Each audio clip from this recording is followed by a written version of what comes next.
How are we doing? Excellent.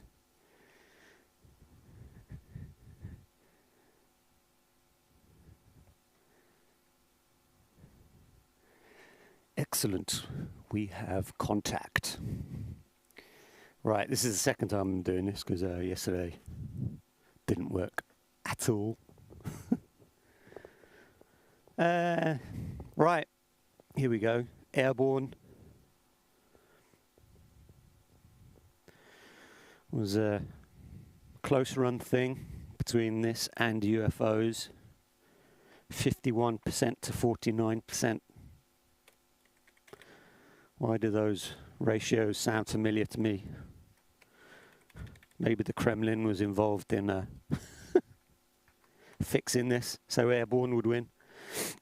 But anyway, we're going to have a look through Airborne today, and I've got to say,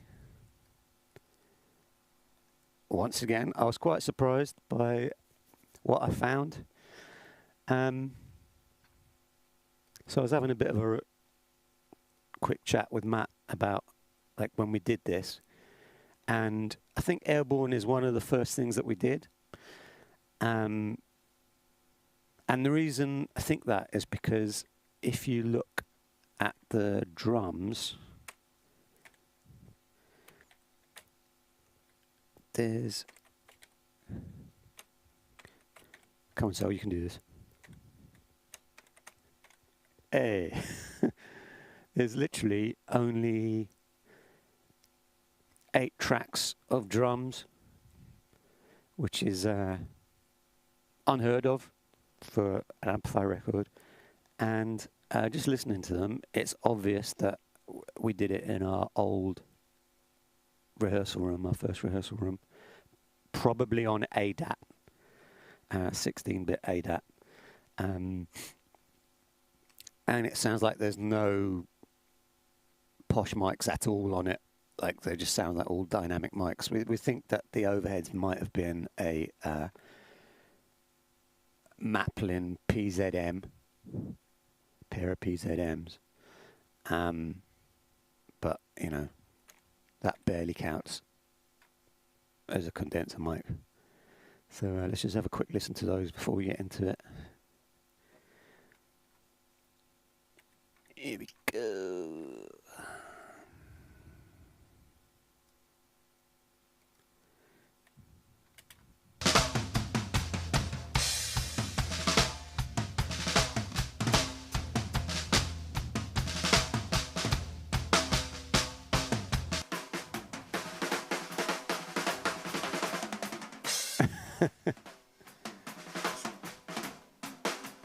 Sounds horrible.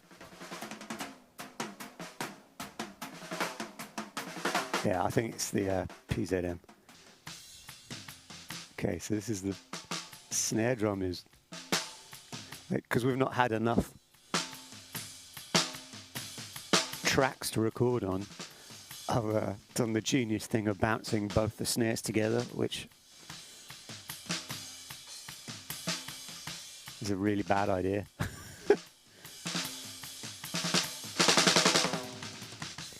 I suspect that when Chris mixed this, he didn't use that snare drum.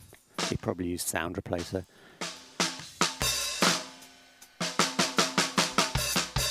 Yeah, kick drum's okay.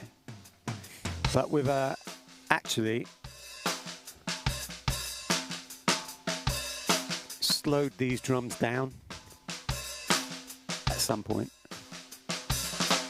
Probably when we come to track the other parts, just for a slower take.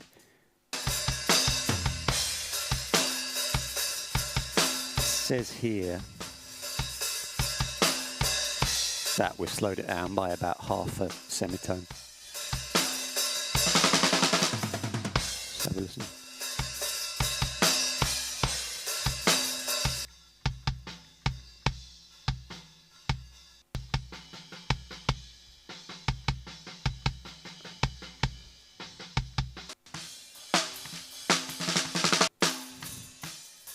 Yeah. So here we go. This was before the Sweet Sweet label recording money came in. So this is something we've done in our little room. And to be honest, there's not really very much going in. At first I thought, oh look, there's like tons and tons of guitar overdubs, but there aren't really. Like most of them, like in all the sections, let's just go through it and have a listen. Let's go from the beginning. Right. So obviously we've got the famous bass intro.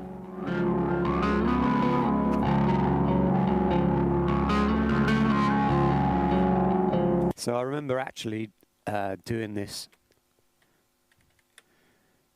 by re-recording the bass through this bit of equipment, the filter factory that I had, which is made by Electrics, and I sold it foolishly about 10 years ago because I hadn't really used it, but I deeply regret that now, because it's something that I would use a lot more now.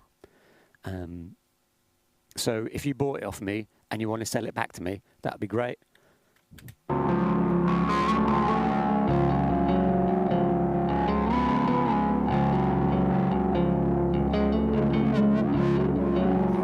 Yeah, so really, there's 8 tracks of drums. There's really like a stereo bass, and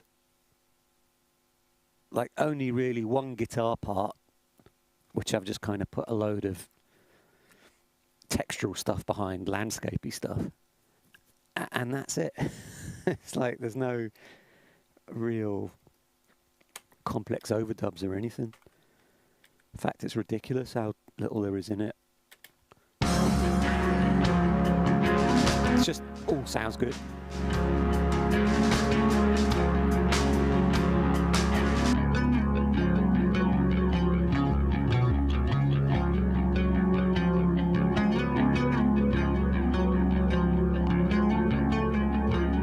The bass sounds expensive, but it's just like a Zoom effects unit. It's like about, well, you could probably get for about 20 quid now. Like, and that was just always a fundamental part of the sound of Amplifier. And this would have been like the little Ashdown combo that we pretty much used for the first 7 years, really. Like Neil got it before we even got signed. Like I remember he worked in a music shop and saved up money to buy it. It was a great amp. And then we moved on to like, you know, like all really great big bass amps, you know, that needed like 3 people to carry them. But this was always a particularly great sounding little amp. So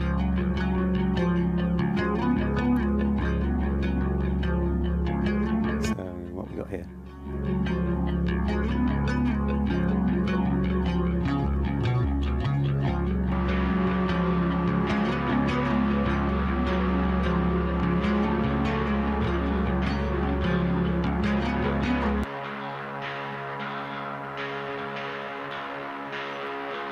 And got another bit of texture here.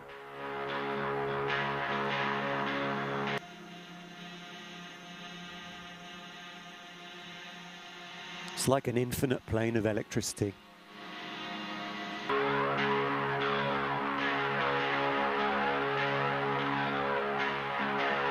So these two are like kind of the place, and then this is what's happening.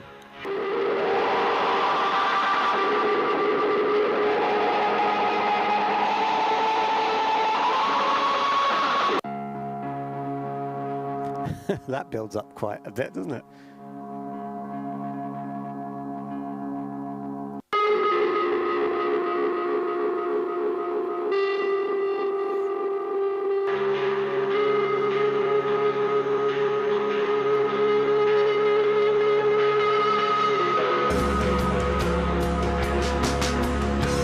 I remember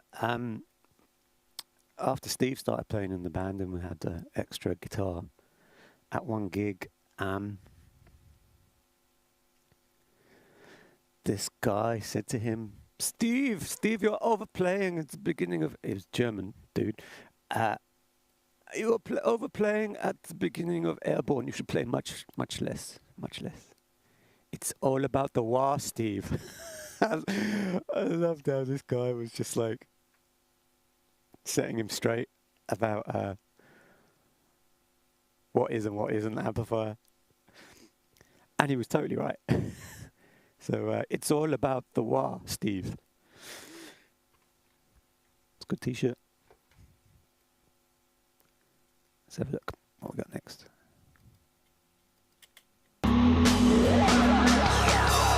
Ooh, synthy. What we got?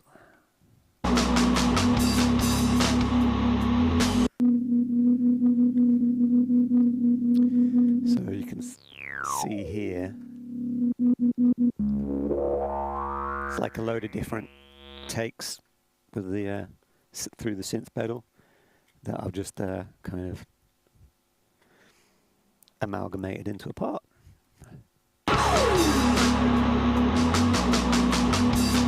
I probably should have rendered all those together.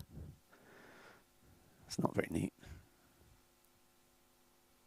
Okay. What's going on in this bit?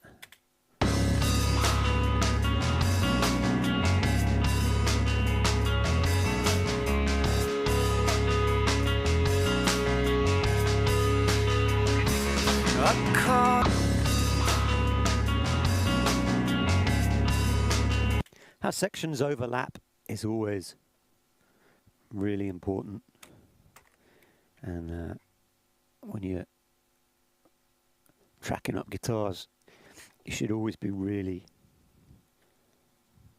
conscious about how sections overlap, you know, and have things coming in before a new section comes in, and also have them spilling over from the end of one section into the other, and it makes the transition much more musical. Drastic measure, but I'll open up one eye. Have a listen. Oh yeah. So we got the accents on stereo bass fart. That sounds good.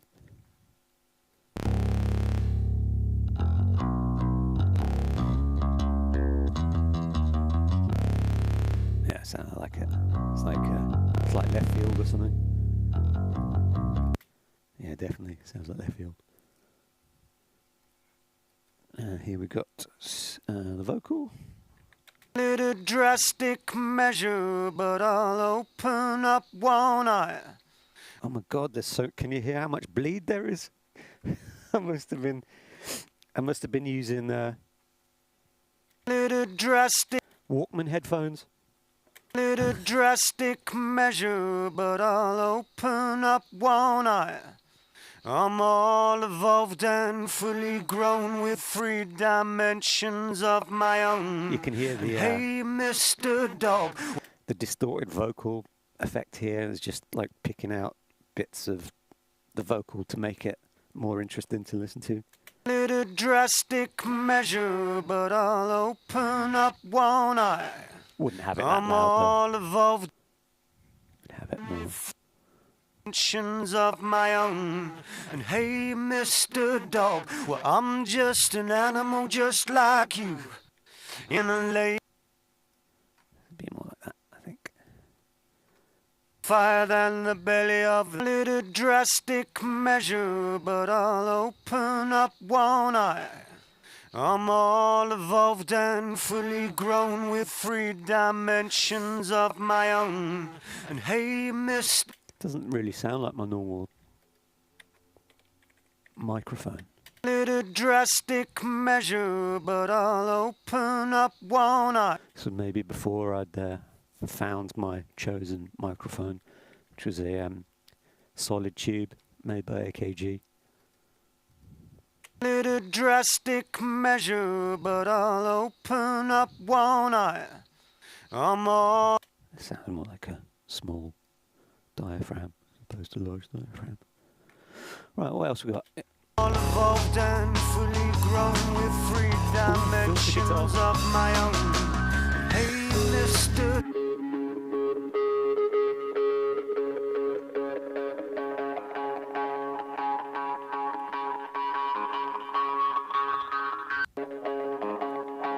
Now, normally I'd play this on a wah-wah, but this sounds like it's the filter factory again.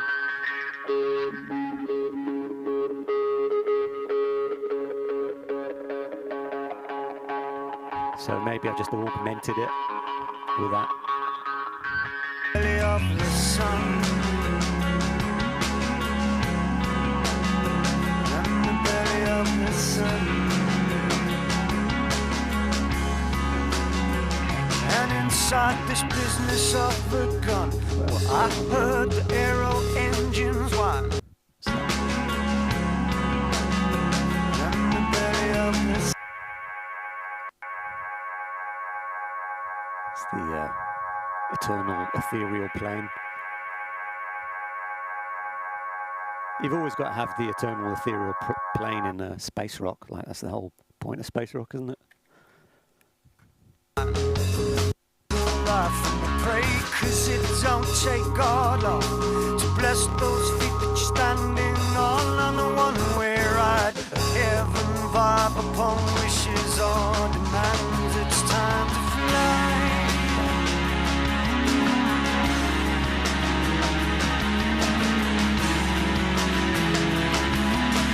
So we've got this acoustic guitar, which surprised me when I listened to it yesterday. I think it's about the only time that there's an acoustic guitar on the whole first album. It's a 12 string. I've got this crazy twin neck acoustic guitar, which is like Jimmy Page's kind of overly ostentatious instrument. I've got like a 12 string and a 6 string, but it sounds nice because when you play one, the other one resonates.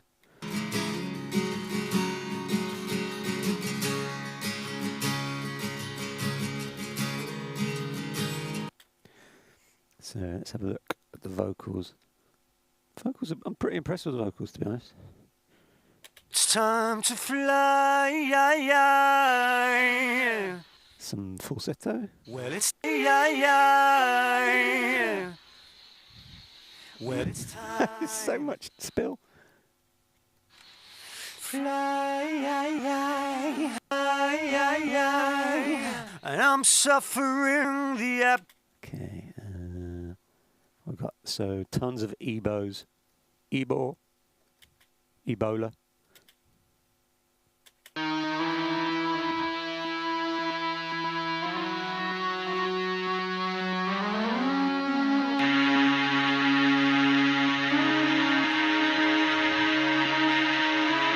Well, 2 ebos. Got. So that one's just copying the.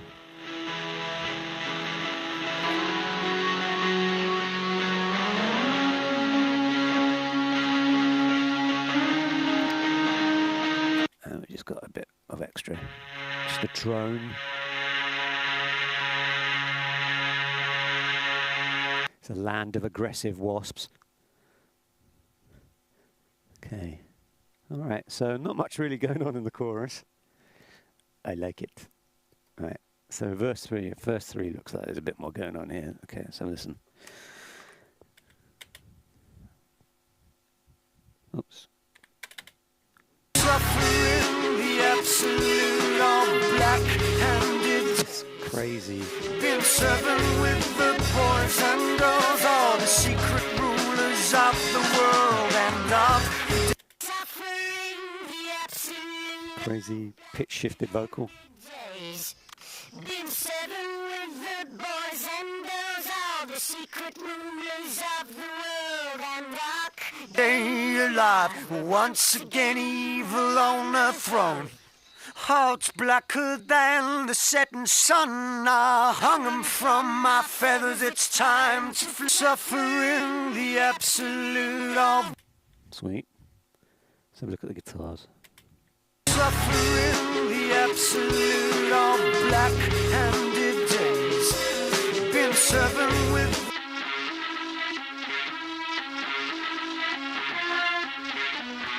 Crazy. I think.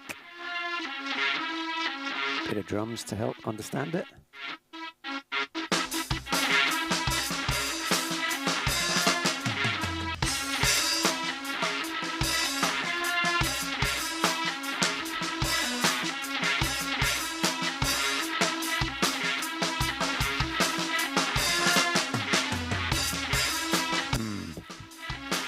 So how have I done this? I think the most likely contender is probably sampled some guitar in Akai sampler that was using back then, and probably just messed around with like where the beginning of the sample was. Obviously reversed it, and then just played it on a keyboard until something cool came out of it. And then there's like a little cool little bit here. Suffering the absolute of black-handed days.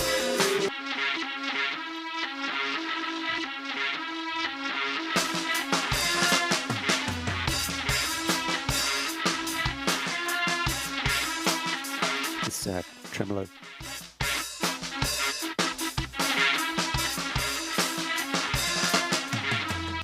So that would have just been played in from the tremolo pedal. Okay. So yeah, it's like a lot of it is just about taking things that are straightforward and then putting them back through bits of gear or just arranging them like in a different way to make it not necessarily more interesting, but just kind of more unusual, you know, more unusual kind of textural things that you wouldn't expect to hear. It's time to fly. Where's that like screamy thing? Where's that? Is that on here?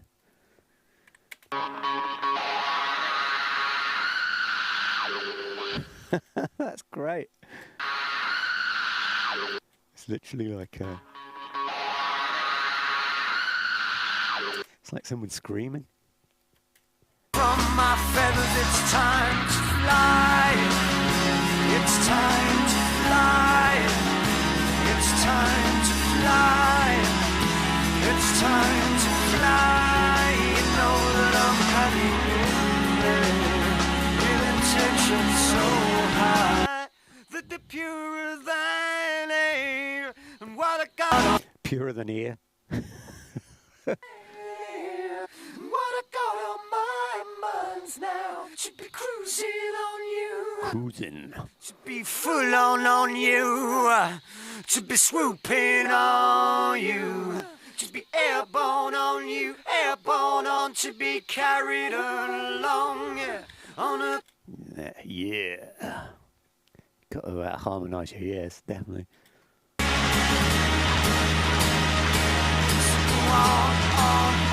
Go on and prove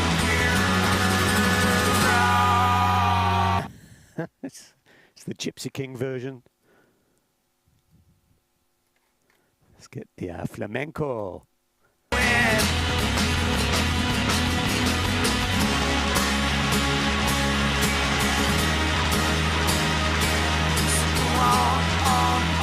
Go on and prove me.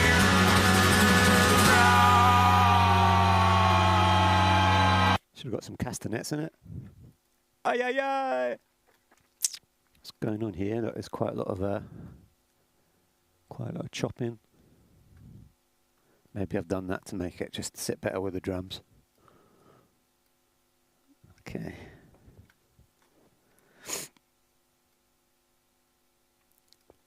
Moving into the end section, which is why we're all here. I don't like to disappoint you all, but I'm afraid the end section's pretty dull. There's like literally just bass, drums, and the guitar doubled. It's like pretty old school. That's just...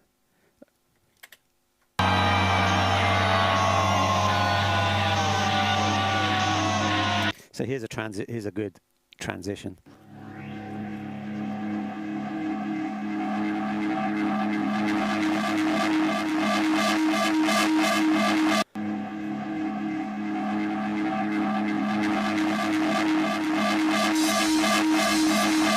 Where are we, man? Oh, what's going to come next?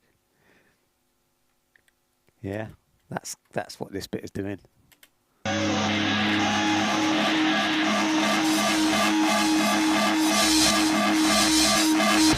Ah, right. Of course, that's what's coming next.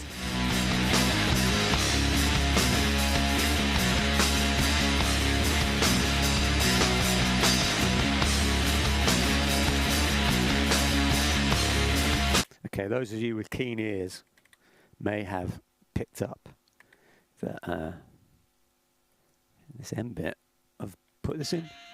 It's the Motorhead feedback.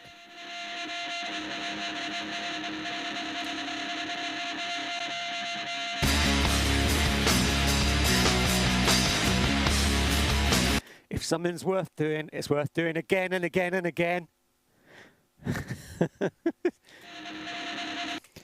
It'll be interesting to see exactly how many songs I've used that on. I might start using it again. Okay, here we've got our white noise track that I was revealing in my secrets last time. Let's see exactly how much impact those two things have. Take them out.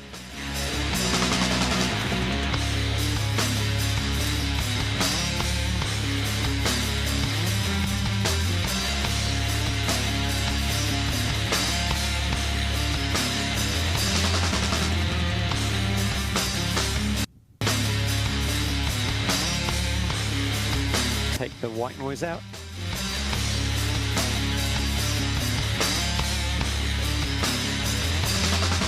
Makes quite a difference.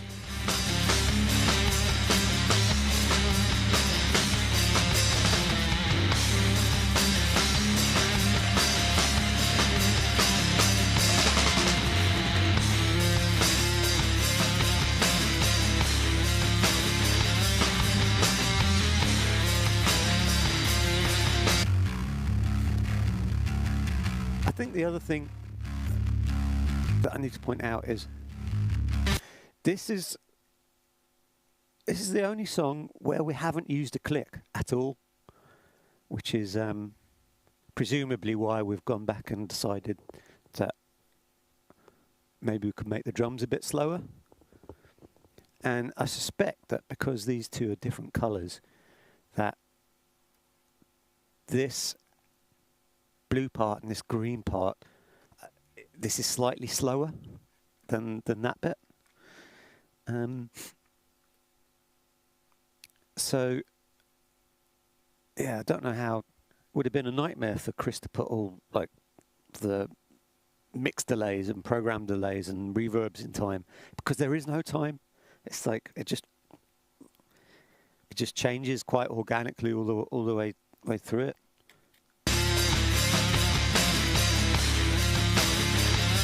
Would never record a song without a click track now.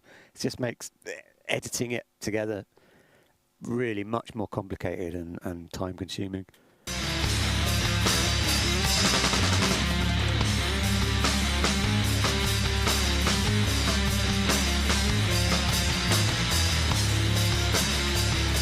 What's this bit here?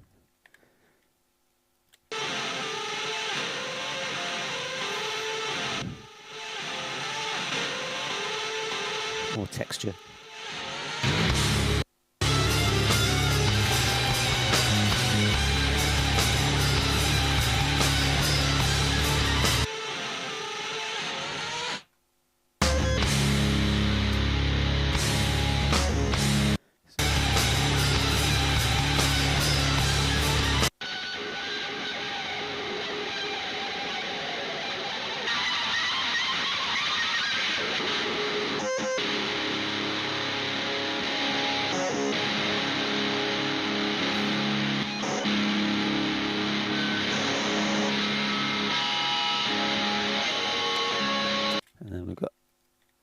viol guitar coming in the center.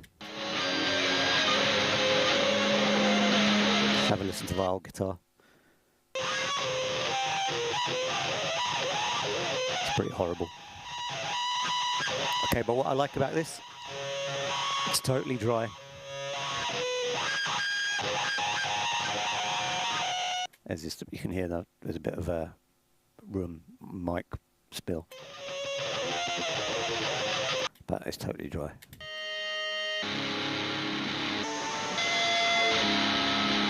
And this one's very wet. This one is,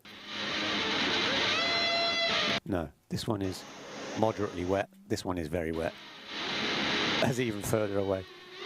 And then this one is just like right there. So you got a full, like close, mid-ground, far away of just chaos. Clever.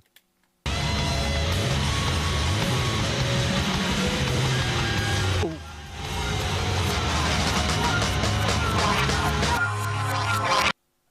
Yeah, coming to the end.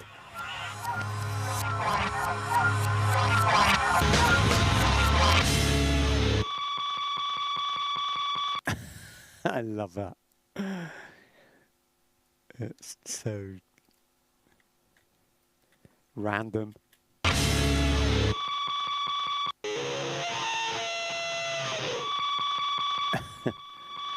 You can hear that.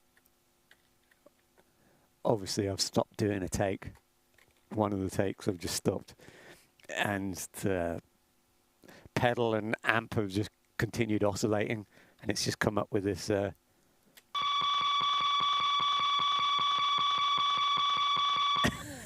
it's like the spinny ball. That means your computer's crashed.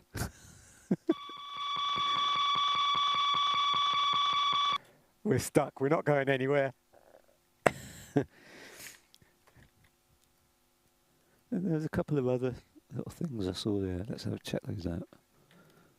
Yeah, what's all this? What's all this doing? For this nonsense. These are going to be drum accents, aren't they? Oh, yeah.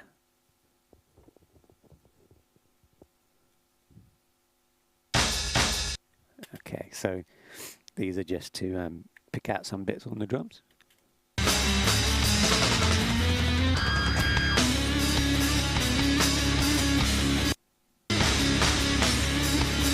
Okay. Because sometimes drums can only go so loud before they're been crushed by a wind tunnel of feedback. So we just give them a bit of sample steroids there. Yeah. Okay. So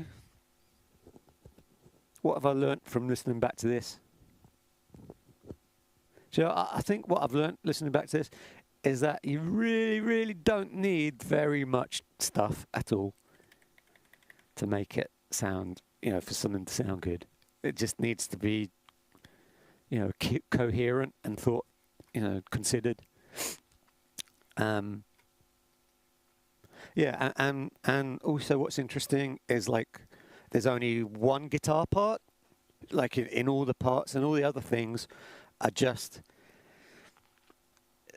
they create the landscape that the music is happening in, and kind of looking back at it now, that was kind of pretty much the approach on the first 3 records. And then after Steve started playing with the guitar, so we had playing with the band, we had like another guitarist. Then on the following albums after that, it became much more that there would be, I would write 2 guitar parts, so there wasn't, the second guitar part would be that landscape. That's normally what would happen in most bands, I think. So maybe that was a mistake. I don't know. Maybe having a more textural approach is maybe more interesting as a listener. Anyway, something to consider. So anyway, that rounds up my long and rambling exploration of this bit of Amplifier history, and I guess we'll come back with UFOs for the next instalment. And like an interesting little story is that when we were making the running order for the album, MFN and Laura, our A&R guru, she was like, no, Airborne has to go at the end and UFOs should go second. And I was like, absolutely no way. There's no way that. Like, I get why you would want Airborne at the end, but you can't have UFOs as the second song on the album. It just like sets completely the wrong tempo. So we had quite a bit of a standoff about that. But in the end, I just said to her, look, this might be the only record that I ever get to make. So, you'll just go on to do lots of other records with other bands. So no, it's going to be the way that that I want it to be. So UFOs is going to go at the end. The last line of UFOs is "We'll all be waiting for you here." It doesn't make sense to have that as the last line of song 2, and then and then we're in. Oh, here we are back again. So you need to think about these things. So yeah, Airborne was second, and I stand by my assertion, and that was completely the right thing to do. Anyway, see you soon.